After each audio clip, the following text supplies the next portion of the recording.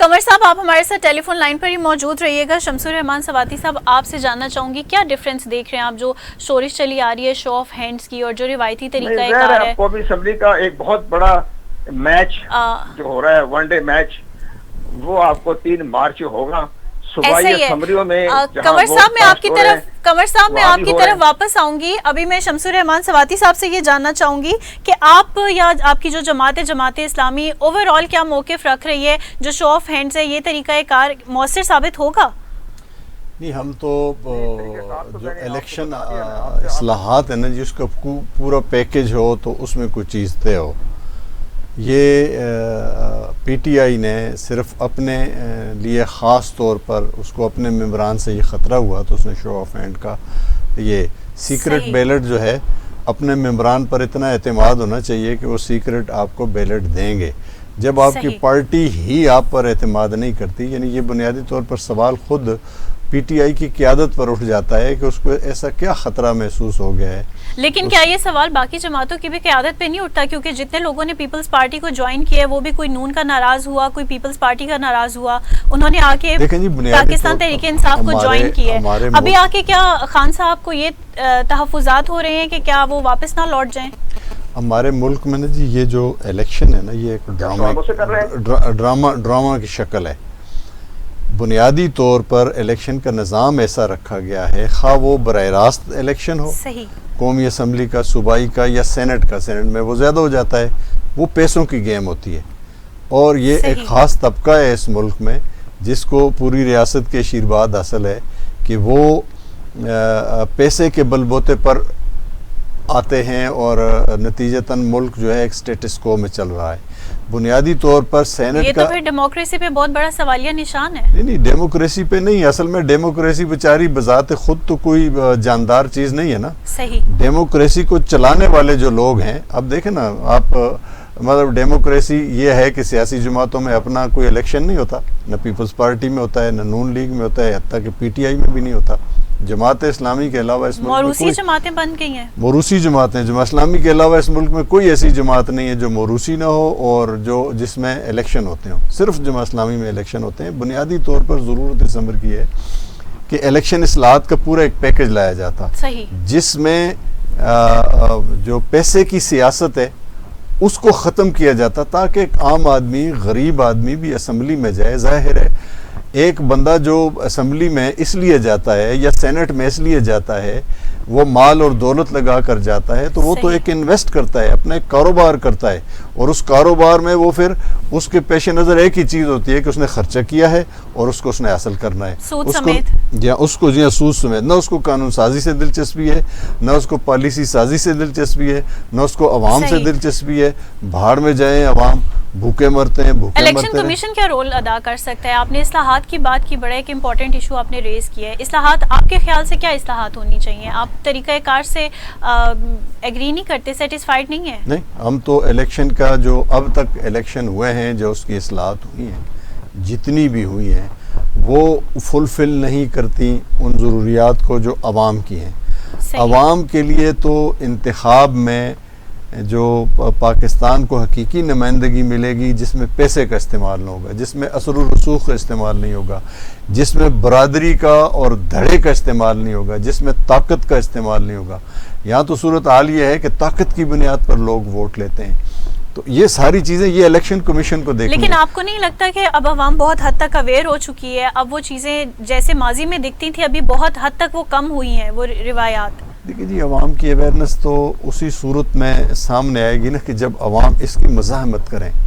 اس وقت تو عوام نہیں مزاحمت کر رہے. اس وقت تو پولیٹیکل پارٹیز کے درمیان معاملات ہیں اور پولیٹیکل پارٹیز بھی وہ اپنے تو یہ پولیٹیکل پارٹیز عوام میں شمار نہیں ہوتی؟ مزاحمت تو ان کی طرف سے جاری ہے پی ڈی ایم کی شکل میں ہمارے سامنے آ رہی ہے. عوام سے ان پولیٹیکل پارٹیز کا کوئی تعلق نہیں. صحیح. عوام کے لیے یہ ایک دھوکہ ہے یہ فریب ہے.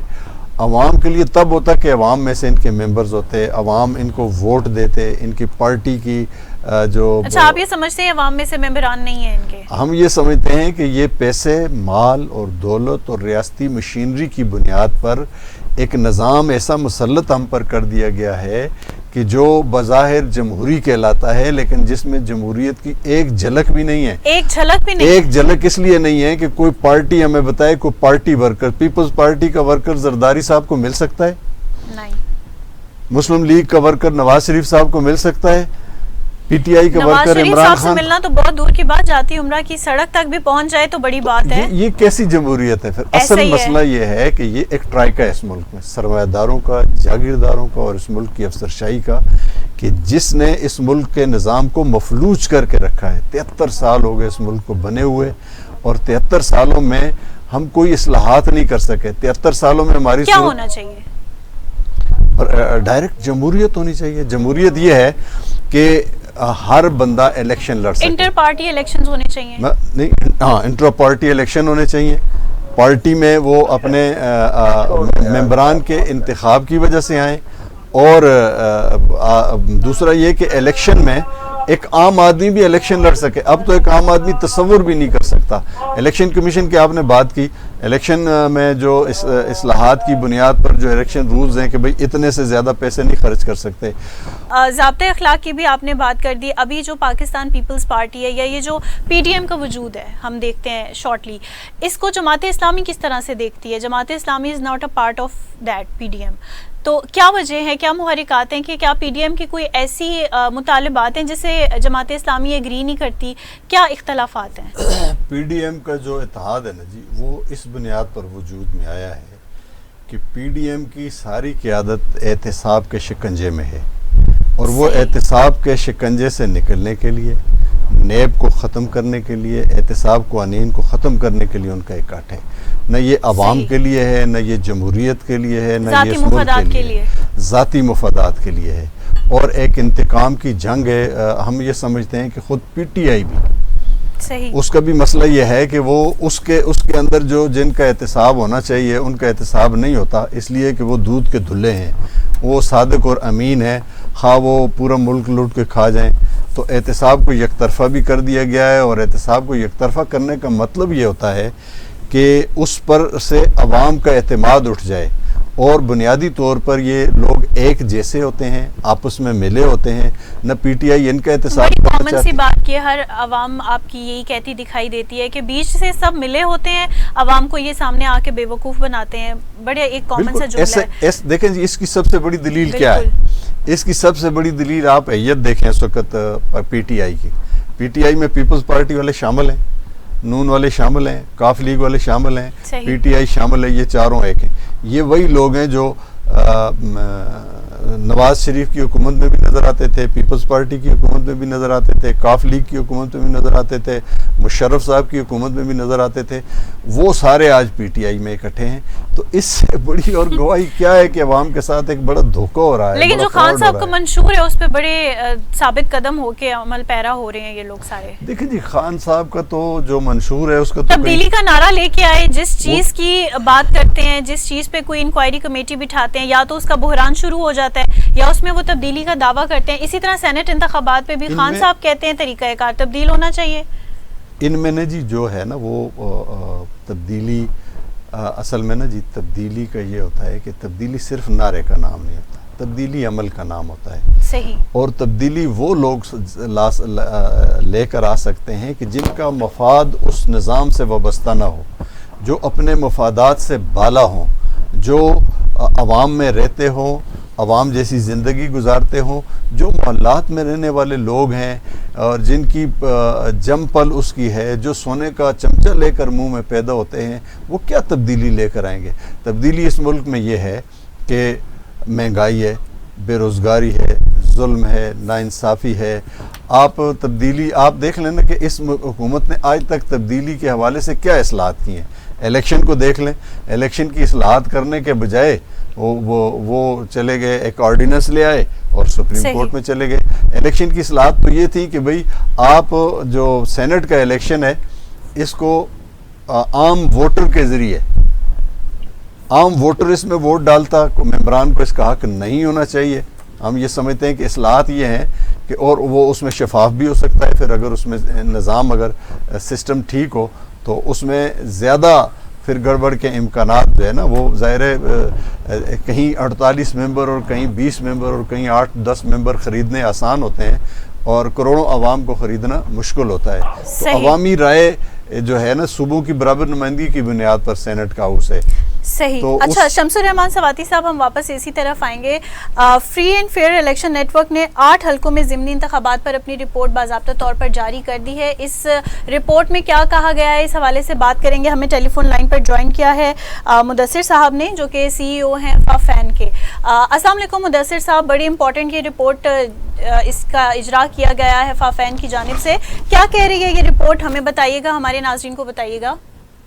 جی, یہ رپورٹ جو ہم نے ریلیز کی ہے یہ 8 بائی الیکشن جس میں 5 پروونشل اسمبلی کے تھے اور 3 اسمبلی کے الیکشن کی تھی, ان کی کنسالیڈیٹڈ رپورٹ ایک ریلیز کی گئی ہے, جس میں بنیادی طور پہ کہا یہ گیا ہے کہ ایک تو 2 ایسپیکٹس ہیں اس کے, کہ ایک تو الیکشنز کے جو آپریشنز ہیں وہ خاصے امپروو نظر آئے as compared to general election 2018. Sialkot کا انسیڈنٹ کو الگ ڈیل کیا گیا ہے کہ وہاں پہ کچھ ایسے عوامل ضرور ہوئے جو پولنگ اسٹیشن کے اندر نہیں ہوئے بلکہ پولنگ اسٹیشن کے باہر ہوئے. اس سے ہمارا اندازہ یہ ہے کہ الیکشن کمیشن جب الیکشن آرگنائز کراتا ہے اس نے خاصی حد تک اپنی کوششوں سے الیکشن کے جو ووٹنگ پروسیسز ہیں, کاؤنٹنگ پروسیس جو پولنگ اسٹیشن کے اندر ہو رہے ہیں, ان کو تو امپروو بھی کیا ہے ٹرانسپیرنٹ. مثال کے طور پہ ہمارے 450 سے زائد آبزرورز کو کسی قسم کی ووٹنگ یا کاؤنٹنگ پروسیس کی آبزرویشن میں ریسٹرکشنز نہیں آئی, ایکسیس بھی تھی اور وہاں پہ وہ موجود رہے, تو وہ ریسٹرکشنز بھی نہیں تھیں. لیکن جو عوامل پولنگ اسٹیشن کے باہر سڑکوں پہ ہوئے, فائرنگ کے انسیڈنٹس ہوئے, یہ یقیناً الیکشن وائلنس پاکستان میں خاصا کم ہوا. یہ ٹیررزم ریلیٹڈ وائلنس تو ہوتا رہا ہے لیکن الیکٹورل وائلنس کم ہوا ہے. لیکن اس رپورٹ میں جو گورنمنٹ آفیشلز ہیں, جو سرکاری افسران ہیں, ان کو تجویز کیا گیا ہے کہ بھاری جرمانے ہونے چاہیے. جی, جرمانوں کی تو بات ہی نہیں ہے, یہی ہم نے اپنی رپورٹ میں کہا ہے. یہ تجویز دی گئی ہے. یہ جو سیکشن 55 ہے الیکشن ایکٹ کا, یہ انتہائی کمزور آرٹیکل ہے کہ ایک ایسا گورنمنٹ کا افسر یا پبلک سرونٹ جو الیکشن پروسیس میں انٹرفیئر کر رہا ہے, آبسٹرکٹ کر رہا ہے, اس کو الیکشن کمیشن خالی سسپینڈ کر سکتا ہے یا پھر وڈرا کر سکتا ہے کچھ عرصے کے لیے. اس میں سخت سزائیں الیکشن لا میں درج نہیں ہیں. جب تک یہ سخت سزائیں لا میں نہیں درج ہوں گی اور دی نہیں جائیں گی اس وقت تک اس قسم کی آبسٹرکشن جاری رہے. صحیح. اچھا, یہ بھی کہا گیا ہے کہ تاخیر سے نتائج موصول ہونے والے حلقوں میں الیکشن کمیشن دوبارہ سے انتخابات کرا سکتا ہے, اس کے پاس یہ اتھارٹی آ گئی ہے. تو اس حوالے سے کیا کہیں گے؟ دیکھیں, سیکشن 9 سب سیکشن 1 میں الیکشن کمیشن کے پاس اختیار ہے کہ اگر وہ یہ سمجھتا ہے کہ ریگولیرٹیز اس لیول کی ہوئی ہیں کہ اس سے نتیجہ متاثر ہوا ہے, تو ایک یا ایک سے زائد یا پورے حلقے میں دوبارہ ری الیکشن کرا سکتا ہے. اب یہ الیکشن کمیشن کے اوپر ہے کہ وہ یہ دیکھے کہ جیسے یہ 20 پولنگ اسٹیشن جو ہیں یہاں پہ ری پولنگ کی ضرورت ہے, یہاں پہ تو یہ ڈسپیوٹڈ ہو گئے ہیں, یقیناً ان 20 پولنگ اسٹیشن پہ ری پولنگ کی ضرورت ہے. لیکن اگر یہی سمجھ آتا ہے کہ فائرنگ کے انسیڈنٹس ہوئے ہیں اور کچھ علاقوں میں کچھ پولنگ اسٹیشنز میں ووٹرز آنے سے رکے ہیں ڈر اور خوف و ہراس کی وجہ سے اور اپنا رائٹ ایکسرسائز نہیں کر پائے, تو ان پولنگ اسٹیشنز میں بھی ری پولنگ کی ضرورت ہو سکتی ہے. اچھا, لوگوں کو ڈرایا بھی گیا ہے. غیر قانونی الیکشن مہم کے حوالے سے بھی رپورٹ میں کہا گیا ہے کہ یہ بھی جن جن علاقوں میں اس طرح کی کوئی پریکٹس ہوئی ہے وہاں بھی الیکشن دوبارہ کروائے جائیں گے. جی, یہ ووٹر سپریشن اور کیا ہوتا ہے, یہی ہوتا ہے اگر محلے میں گولی چل جائے تو کون نکل کے جاتا ہے, لوگ رک جاتے ہیں, لوگ ووٹنگ نہیں کرتے. اور اس قسم کے انسیڈنٹس کیے اس لیے جاتے ہیں کہ ووٹرز ووٹ اپنا استعمال نہ کریں. ایک سما کریٹ کر دیا جاتا ہے, انوائرمنٹ آف فیئر, جس میں ووٹنگ سپریس ہو جاتی ہے. صحیح, ٹھیک ہے, بہت شکریہ مدثر صاحب, آپ ہمارے ساتھ موجود تھے. رپورٹ بھی آ گئی سامنے ہمارے ایک ڈسکا کو لے کے, اس کے علاوہ باقی اوور آل کچھ ملی جلی سچویشن رہی ہے. ابھی مدثر صاحب بھی ہمارے ساتھ لائن پہ موجود تھے, وہ بھی یہی بتا رہے تھے کہ کہیں پر دیکھنے میں آیا ہے ووٹرز کا سپریشن, کہیں پہ انتظامیہ کی غفلت بھی سامنے آئی ہے, جیسے فائرنگ ہو گئی ہے. یہ چیزیں بڑی روایت ہمارے الیکشنز کی ہے, یہ چلی آ رہی ہے. اگین اس کو میں ریلیٹ کروں گی جو آپ نے اسٹیٹمنٹ دی تھی کہ جو جاگیردارانہ نظام ہے یہ الٹیمیٹلی آپ کی ان سب چیزوں کو کمپرومائز نہیں ہونے دیتا. ٹھیک ہے, یہ آپ کا یہ کلچر لے کے آگے جاتا ہے. اچھا, اب واپس آتے ہیں اپنے اگر ٹاپک کی طرف. سینٹ انتخابات میں آپ کیا سمجھتے ہیں, پی ٹی آئی کو کیا امیدیں ہیں, کیا توقعات ہیں؟ دیکھیں جی ابھی فائدہ کس کو ہوگا؟ نون، P T- Peoples Party, P T- Jamaat Islami بھی، اس کو بھی بیچ میں کہوں گی، اور تحریک انصاف بھی. دیکھیں تحریک انصاف کی حالت تو یہ ہے کہ وزیر اعظم نے پرسوں وہ شاید پشاور میں تھے، تو پشاور میں انہوں نے جو اپنی پارلیمانی پارٹی کی میٹنگ کی ہے، مطلب میڈیا ذرا کے مطابق ان کے 20 ممبر جو ہے نا اس میں شریک نہیں تھے، تو اس سے تو اندازہ ہوتا ہے کہ پی ٹی آئی کے ممبروں کی کیا صورتحال ہے. ناراضگی ہے بنیادی طور پر ہمارے ملک میں نا جی، پی ٹی آئی کے کسی نمائندے نے جماعت اسلامی کو کانٹیکٹ کیا ہے؟ بڑی شورش یہ بھی سننے میں آ رہی ہے کہ جی بک گئے ہیں ان کے نمائندے پارٹی چھوڑ رہے ہیں، کوئی کہہ رہا ہے پیپلز پارٹی خرید رہی ہے، کوئی کہہ رہا ہے نون لیگ کے آگے بک رہے ہیں، جا رہے ہیں ان کو چھوڑ کے. کیا کسی نے جماعت اسلامی کو بھی کانٹیکٹ کیا ہے؟ جماعت اسلامی کو تو ظاہر ہے وہ جو ہوتا ہے نا کہ بھئی اس میں جو سینٹ کا الیکشن ہے نا جی، وہ کسی کے پاس زیادہ ممبر ہیں، کسی کے پاس کم ہیں، تو بعض اوقات وہ کم ممبر بھی بڑی اہمیت اختیار کر جاتے ہیں، تو اس میں بات چیت تو ہوتی ہے. بات چیت ہوتی ہے، ہوئی ہے بات جی چیت؟ نہیں، یہ بات چیت کہ بھئی آپ ہمیں ووٹ دیں. اچھا، لیکن ہم نے تو یہ طے کیا ہے کہ ہمارا اگر کوئی کمپرومائز ہوگا تو اپوزیشن کی پارٹیوں کے ساتھ تو ہم کریں گے، حکومتی پارٹی کے ساتھ ہم کسی قسم کا کوئی کمپرومائز نہیں کریں گے. کیوں؟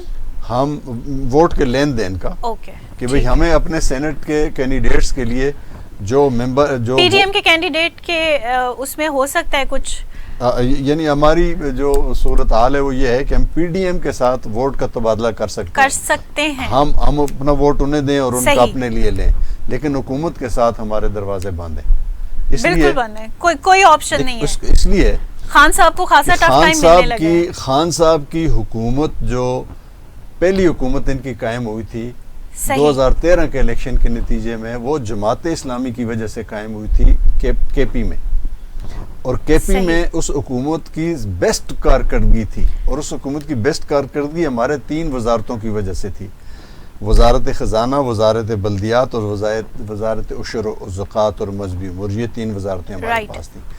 ان 3 وزراء کی آپ اندازہ لگائیں کہ ہمارے جو وزیر بلدیات تھے عنایت اللہ خان، جتنی بھی کمیٹیاں بنتی تھی وہ سب کمیٹیوں میں وہ ہوتے تھے، یعنی بندہ ایک ہے اور تمام کمیٹیوں میں پی ٹی آئی انہیں شامل کرتی تھی.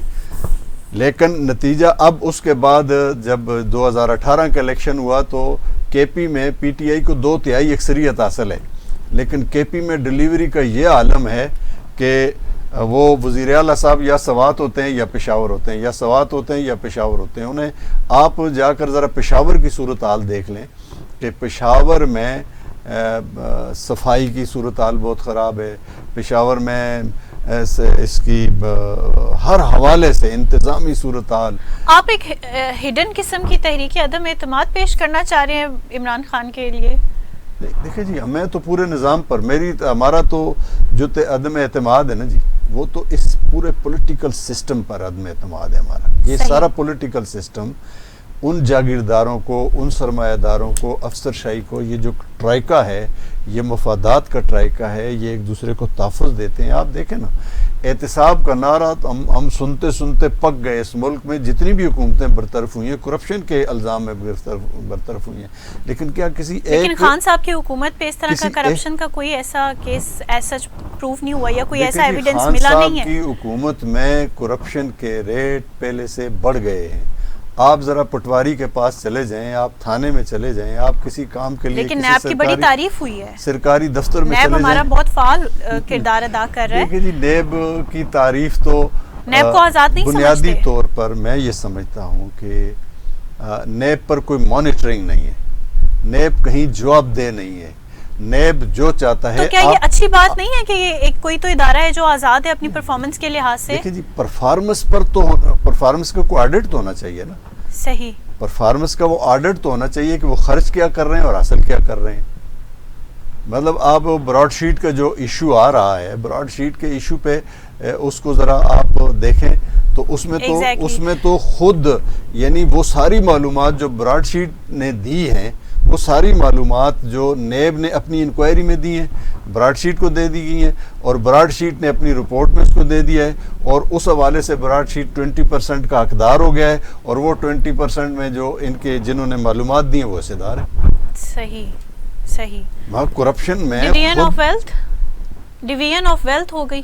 جی ہاں وہ جو اس کو 20% بھائی جو ہم اچھا اصل بھی کچھ نہیں ہوا. یعنی براڈ شیٹ کی رپورٹ میں تو نشاندہی ہوئی ہے کہ جی اتنے لوٹے ہوئے پیسے فلاں پارٹی نے فلاں جگہ پر رکھے ہوئے, اتنے لوٹے ہوئے, اور یہ ساری انویسٹیگیشن خود اس کی اپنی ہے. صحیح, آپ یہ کہہ رہے ہیں کہ اگر ایکشن ہو, ریکوریز بھی ہوئی ہیں.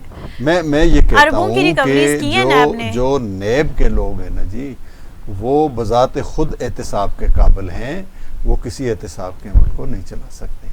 نیب بذات خود آپ دیکھ لیں ان کے پاس جو کیس جاتے ہیں اور جو لوگوں کو اشر ہوتا ہے, جو لوگ بارگین کر کے اپنے کیسز جو ہے وہ کمپرومائز کرتے ہیں, تو کس طرح ہوتا ہے کمپرومائز؟ بالکل اون آفیشیل کو خوش کرتے ہیں, ان کو پیسے دار بناتے ہیں. ان کے بھی ذرا اثاثے چیک کیا جائے نا کہ بھئی وہ جب نیب میں نہیں آئے تھے تو ان کے اثاثے کیا تھے, اور اب جب نیب میں ہیں ان کے اثاثے کیا ہیں. بنیادی طور پر تو چھوٹے لیول سے لے کر بڑے لیول تک جس نے احتساب کرنا ہے وہ خود اپنے آپ کو احتساب کے لیے پیش کرے, خود ہی پیش کر دے. خان صاحب تو بڑا اوپنلی کہتے ہیں کہ میرا محاسبہ کریں. خان صاحب بس کہتے ہیں, بڑا اوپن ہارٹیڈلی کہتے ہیں. اس سے پہلے کبھی کوئی اگر تو ہم خان صاحب کی تقریروں پہ جائیں تو بہت اچھی ہوتی ہیں, وہ بڑی کمپوز ہوتی ہیں, وہ بڑی میننگ کمپوزیشن کرتے ہیں خان صاحب, خود بڑی میننگ فل ہوتی ہیں. لیکن تقریروں کے علاوہ بھی تو کچھ ہونا چاہیے نا. صرف تقریروں سے تو لوگوں کا پیٹ, تقریروں سے نہ لوگوں کا پیٹ بھرتا ہے, تقریروں سے نہ لا اینڈ آرڈر اچھا ہوتا ہے. لیکن یہ بھی تو کہا جاتا ہے کہ اگر ٹیکس نہیں بڑھائیں گے, مہنگائی نہیں کریں گے, تو ہمارے اوپر جتنے قرضے ہیں وہ کیسے اتریں گے, اور قرضے اتارنے کے لیے شاید پیٹ کاٹنا ضروری ہے عوام کا. مسئلہ یہ ہے نا جی کہ آپ اسی کو دیکھ لیں. آپ نے اچھا ہوا ایک بہت اچھا سوال کیا ہے کہ خان صاحب نے کہا تھا کہ ہم IMF اور ورلڈ بینک کے پاس نہیں جائیں گے. خان صاحب گئے.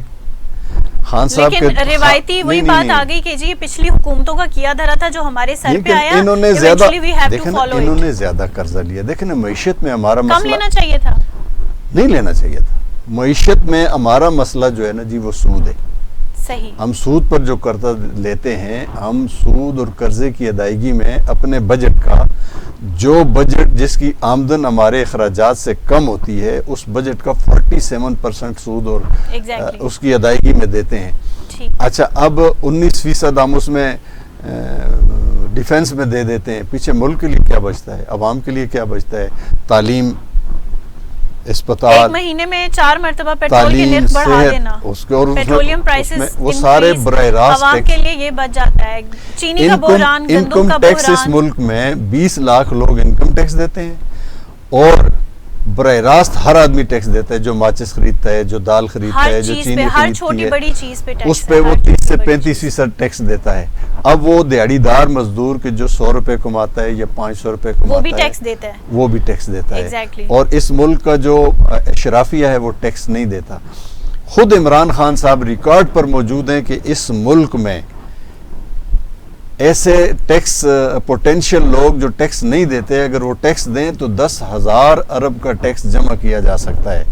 وہ کہاں ہے 10,000 ارب روپے کا ٹیکس؟ وہ کیوں نہیں جمع کرتے؟ اب تو ان کی حکومت ہے. خان صاحب نے تو آ کے مکان بھی بنانے تھے, نوکریاں بھی دینی تھی, روزگار بھی دینے تھے, بہت کچھ کرنا تھا خان صاحب نے. لیکن اگین وہی ایک ٹپیکل ہمارے سروں پہ بوجھ ہے عوام کے کہ بہت زیادہ جی پچھلی حکومتوں نے معاملات سارے خراب کیے ہوئے ہیں. ان کو ٹھیک ہوتے 5 سال کا عرصہ تو بہت کم, شاید 10 سے 15 سال کا عرصہ بھی کم ہو جائے خان صاحب کو. لیکن خان صاحب کیا کوئی بھی آتا نئی حکومت وہ یہی کہتی ہے کہ جی مہنگائی کر رہے ہیں, پرائسز انکریز ہو رہی ہیں, ایون کہ کسی چیز کا بحران ہو رہا ہے تو اس کا بھی سارا خمیازہ پچھلی حکومتوں پہ ڈال دیا جاتا ہے کہ جی ان کی پالیسیز تھیں, شاید وہ ساری گندم ساتھ لے گئے, بجلی ساتھ لے گئے, گیس ساتھ لے گئے, اور مہنگائی کا سارا جو ہے وہ ہم سے کوئی کانٹریکٹ کر گئے, اس وجہ سے پرائسز ہائی ہیں. امید کرتے ہیں کہ سینٹ انتخابات میں کچھ جمہوریت ہمیں پروان چڑھتی دکھائی دے گی, اور جو قانونی معاملات ہیں اس کے وہ سارے ابھی تک عدالت میں ہیں, تو اس حوالے سے تو کچھ بھی کہنا قبل از وقت ہوگا. لیکن امید کرتے ہیں کہ جو کچھ بھی ہوگا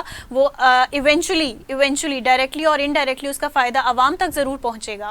اسی کے ساتھ ہی پروگرام اپ فرنٹ ود منتہا حسن سے اپنی میزبان کو اجازت دیجیے گا. خدا حافظ.